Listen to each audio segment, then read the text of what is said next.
How's it going, everyone? Welcome back to the channel. As always, I hope you're doing well out there. Today we're taking a look at the autonomous Kinn chair. Now, this currently has the distinction of being the top dog on Autonomous's product stack. Typically retails for around $420 US, but as of filming, they are in the middle of some pretty hefty sales on their website, and you can get this chair for as little as $369. After this video, if you decide you like what you see, I do have an affiliate link and a code down below that you can take advantage of to get yourself a little bit of a discount on the chair and help out the channel at the same time. But without further ado, let's get into talking about this chair. Okay, so first off, the ordering process was really straightforward to me. It does also bear mentioning that I did order this as a consumer. I used the credits that have been supplied to me from all of those of you who have purchased using my Autonomous affiliate code and link in the past. So really, this review is largely thanks to all of you out there. Now, it did take me a minute to get this chair in, but honestly, given the time frame that I'm ordering this in right now, and with shipping kind of being a mess unilaterally, like across the board, I kind of expected that. So expect to need to wait a little bit to get this chair in, especially if you're buying it outside of the continental US. The only thing I can tell you, everyone's doing their best right now. Now, as far as assembling this chair was concerned, it was actually really straightforward.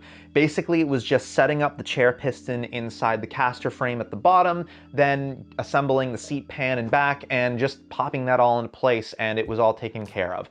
The most intricate part of this setup process, though, was getting the seat back onto the pan.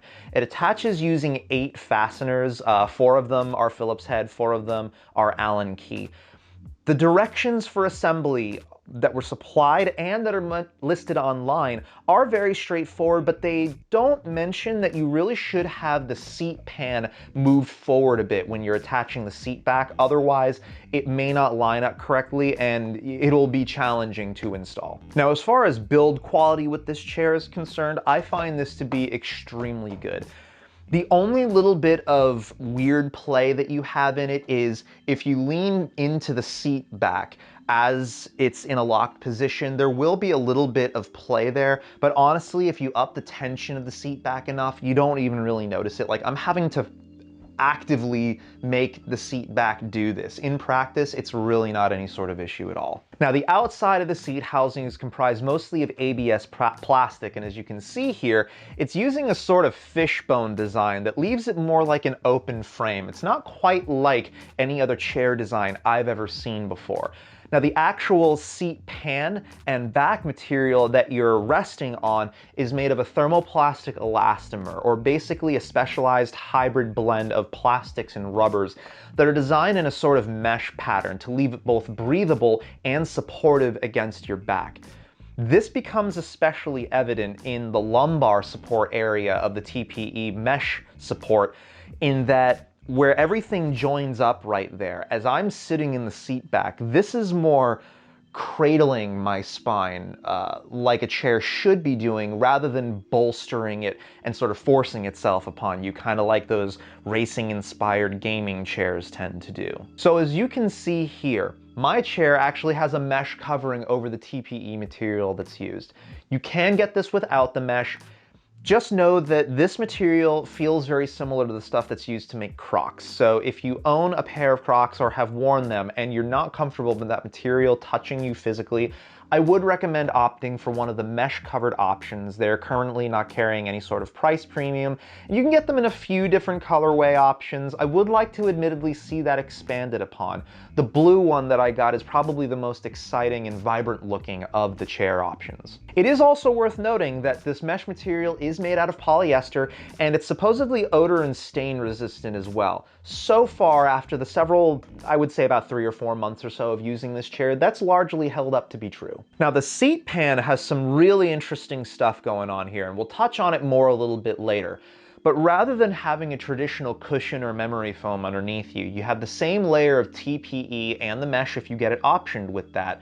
But you also have an array of progressive rate coil springs that sit underneath you. The idea here is to have this act as a sort of suspension system underneath your posterior, with each of the springs only applying pressure as and where it's needed. The engineering that went into this is actually extremely clever, and I also like that it appears that this array can be serviced and replaced in the event that something breaks on it. And then of course the bottom frame is made out of what I suspect is aluminum that's painted white to color match the rest of the frame of the model I purchased, and comes with its own casters. These are pretty good out of the box. They do feel extremely smooth, but again, we're dealing with a design that doesn't allow you to comfortably disassemble the caster to service the bearing in the event you get a bunch of stuff caught in there over time. So I do still recommend upgrading to a disassemblable polyurethane wheel housing for the bottom of your chair instead. And speaking of this is actually kind of an opportunity for Autonomous to produce their own color-matched casters for their chairs. I would absolutely buy color-matched blue casters to go with this chair, especially if I can disassemble them and service the bearing to keep them clean and working effectively over the entire life of the chair. So let's get into all the range of adjustments you have with this chair. You do, of course, have a pretty broad range of back adjusts available to you, and with a hand crank on the side over here, you can adjust the tension of the backrest so it's a little bit easier for you to lean back if you want to. I admittedly would like to see the hand crank for this improved upon in terms of build quality. This is probably the flimsiest feeling part of the chair.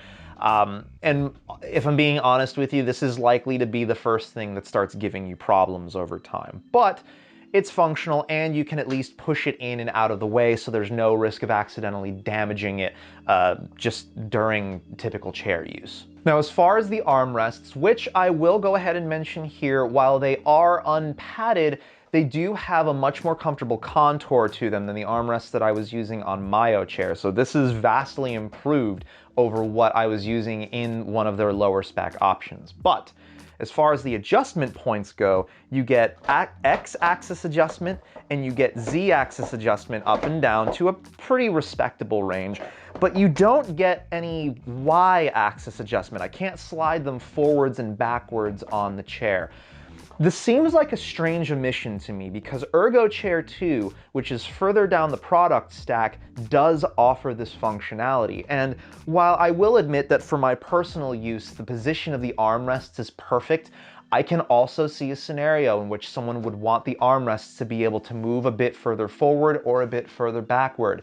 So this is definitely one of those opportunities to reintroduce a feature that, frankly, at this price point, I feel should have been present in this chair. And then as far as height adjustment goes, you get a pretty decent amount of it. There we are in the lowest position, and here we go in the highest position. Now, bear in mind, I am 5 feet 9 inches with an inseam of about 30, and I weigh approximately 178 pounds.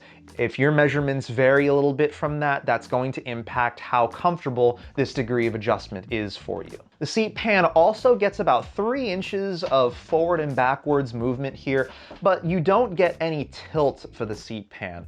That's another one of those areas where I would like to see maybe getting that feature introduced into the seat pan into the future. But I can understand why it wouldn't be present here because this seat pan design is not a typical design. So it was probably a little challenging to incorporate something that into this while also keeping this as durable as possible. All right, so let's talk personal experience now that we know what this chair is capable of. We'll start off with the backrest because this has become a new gold standard for backrests for me. If it's not at least this comfortable, I'm not interested in it. The combination of the polyester mesh outer layer, the thermoplastic material that's used to create this cradle for my back, along with the flexibility the ABS outer frame affords this cradles my spine like I have never experienced a backrest do before. I don't even really feel the absence of a headrest here, in spite of them for some reason calling this top part a headrest. What it does do, however, is because the chair back comes up high enough and the top of the backrest still flexes a fair amount, it supports my upper back and shoulders in such a way that I just don't need the headrest when I'm in a proper upright seating position.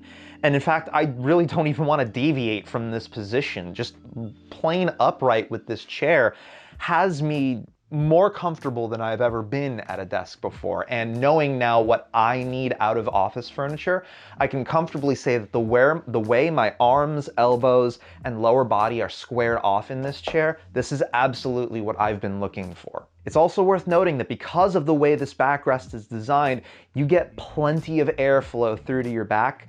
I don't get sweaty back syndrome in this chair, even the slightest bit. Now, as far as the seat pan is concerned, I really appreciate the level of thought and engineering that went into designing this thing, and I see what the intended goal here is.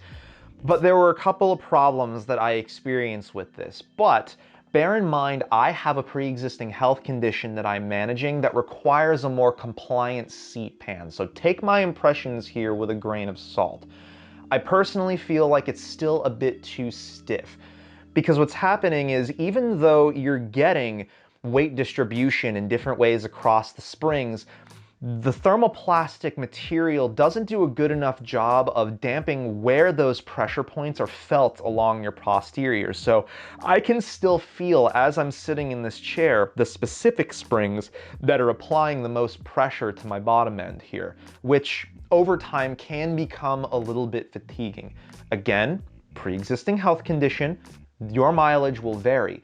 I will say, however, this is significantly more compliant than the seat pan Myo chair was using. I also noticed during my knee test with this chair, where I apply full pressure with my knee into the seat pan, that there's two sections of the frame underneath here where the coil spring array could potentially bottom out and cause unequal distribution of weight and pressure across that assembly because the rest of it isn't being supported in the same way. I almost feel like there's an opportunity here to shore up the bottom of the seat pan's frame here so that when the coil spring assembly does bottom out, there's some kind of flexible additional support underneath it to keep that weight distribution even and consistent along your posterior without having to significantly change the rest of the design here. And of course, colorways. It's a purely cosmetic thing, but I personally would like to see more colorway options available for this chair. Unless you like really neutral color palettes, really blue is the most exciting option that you can get here. And especially with more people working from home these days, you want your office space to look and feel the way you want it to look and feel. Some people don't like that monotone, blah, black and white color scheme. Okay, so let's talk conclusions about autonomous Kinn chair. I honestly feel like they've got something of a winner on their hands here. It's really aggressively priced for what it's offering. I mean, I look in and around that sort of $350 to $400-ish price point online. I'm not really seeing a whole lot of chairs that look quite as compelling as this one. It also happens to have exceptional build quality, and it's got a lot of clever engineering that went into it to create unique solutions for problems that are kind of hard to universally tackle in ergonomic office furniture. Because remember, everyone's body has different dimensions, different problems, and therefore different needs that need to be met. I can tell you for certain, the backrest on this thing alone sells the chair. This has set a new gold standard for what I expect the backrest to be capable of in a premium piece of office furniture. Because this thing is doing what other chairs that I've personally sat in that cost roughly the same or more just can't do. And while there are still some opportunities to improve with this chair, for instance, the seat pan is still a touch firm for my liking, but again, I have a solution in place for that, so that's not even really a huge issue. And I admittedly would like to see more adjustment placed into the seat pan itself and the armrests. I still think they've got a really awesome product on hand here. And if this fits within your budget, I absolutely recommend you seriously consider putting this to the top of your short list for good ergonomic office furniture. Anyway, that's gonna wrap it up for this one. I know it was a bit of a long one, but thank you so much to everyone that made it through to the end. Remember, toss the video a thumbs up if you liked what you saw, and make sure you subscribe and notified so you know every time I upload fresh content for you. And I'll catch you all next time. Take it easy.